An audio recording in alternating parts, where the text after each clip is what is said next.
आशा जी से के साथ अगर आई थिंक हम मिस करेंगे अगर हम आनंद मिलन जी का नाम ले लें,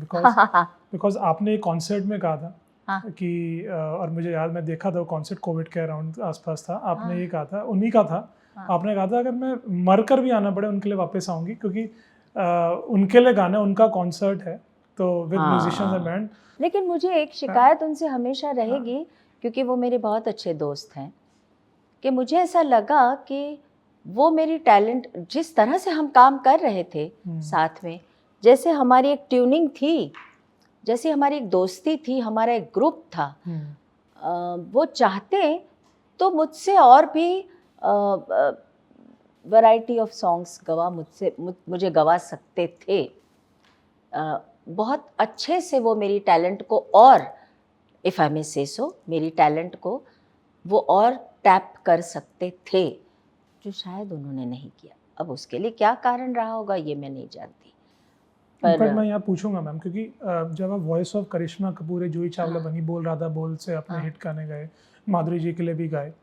और उन करिश्मा जी के लिए तो झड़ी लग गई थी, मतलब 90s में one of the most sought after singers. जो एक रेंज के अलावा एक क्वांटिटी होनी चाहिए थी, वो कहीं ना कहीं लगा कि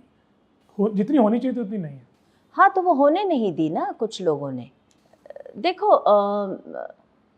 ग्रुपिज्म होना गलत बात नहीं है, वो हर जगह होता है, आप किसी भी फील्ड में जाओ, नॉट ओनली फिल्म इंडस्ट्री, एक ग्रुप बन ही जाता है ना। आप साथ में काम कर रहे हो, कहीं ना कहीं जाकर एक टीम, एक चलो team, let's use a kind of word, एक टीम बन ही जाती है, राइट। अब उस टीम में बहुत सारे मेंबर्स होते हैं, किसी का एक काम, किसी का एक काम। अब आप अगर ये बोलो कि ना ये सारा काम तो मैं ही करूँ, हम क्योंकि मैं घी हूँ, मैं घी के बारे में ही बात करूँगी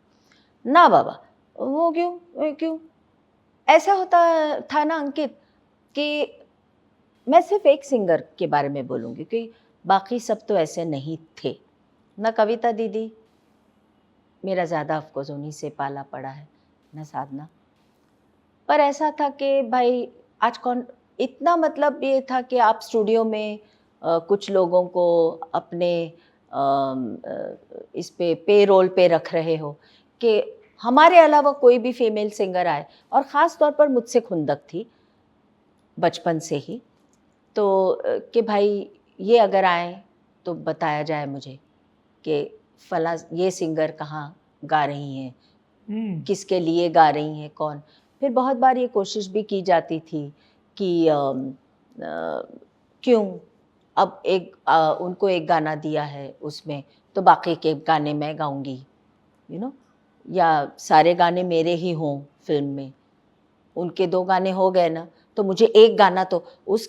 तब कैसेट्स चलते थे ना, तो उस कैसेट में मेरा तो एक गाना होना ही चाहिए ना। तो चाहे वैसे आप गा रही हैं, लेकिन उनका गाना होना ही है। यानी तो अगर म्यूजिक लेबल्स भी इन्वॉल्व होते थे इसमें? हाँ, म्यूजिक लेबल्स के साथ भी वो टीम वर्क होता था, आप जैसे कह रही हैं? लेबल्स सिर्फ डायरेक्टर्स भी थे और ये लेबल्स भी थे? यहाँ पे क्या होता था उस टाइम, कंपनीज का ज़्यादा बोल बच्चन था, राइट। तो कंपनीज के थ्रू ही एक प्रेशर म्यूजिक डायरेक्टर्स पर, कि नहीं, अरे, और पता नहीं अब उसका क्या कारण था, I don't know and I don't want to go into that. इतना भी छिछोरापन अच्छा नहीं होता, बट अगर मैं ऊपर से बोलूं कि भाई यार वो सर खा रही हैं, इट्स अ फैक्ट, सर खा रही हैं यार, फ़ोन करके एक गाना गवा दो ना यार, एक रख दो उनका भी गाना, यू अंडरस्टैंड। तो इसमें क्या होता था, कई बार काम बढ़ गया, यानी अगर पूरे कैसेट में मेरे गाने आने हैं तो वो डिस्ट्रीब्यूट हो गया,